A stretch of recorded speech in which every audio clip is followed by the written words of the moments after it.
If this old house on 1502 Bruton Boulevard could talk, it would tell a story about a midwife, Mrs. Mary Johnson of Orlando. She delivered babies all over Central Florida, known as the woman with 1,000 babies. To have a grandmother that assisted in birthing 1,500 children, I don't know too many people that can actually say that, so that is truly a legacy. She even delivered 4 of her own 8 children and several grandchildren. I think one of her proudest accomplishments that she's actually stated is that she actually had 7 boys that all are college graduates.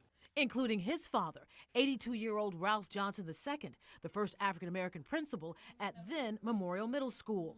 The family has been working to get Mary Johnson's home designated as an Orlando Historic Local Landmark, which passed the city commissioner's first reading. Motion by Commissioner Burns, second by Commissioner Sheehan. All in favor of the motion indicate so by saying aye. Aye. Those opposed? And so the motion carries. Ralph Johnson says that's exciting news. As a young boy, he remembers some of his grandmother's deliveries. You heard the baby cry, and then you heard her praying over the baby.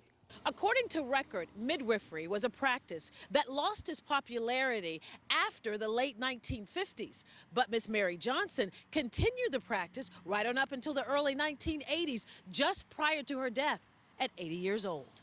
In the earlier times, she would barter. So if you couldn't afford her services, she would ask you for chickens. Or food, whatever could help.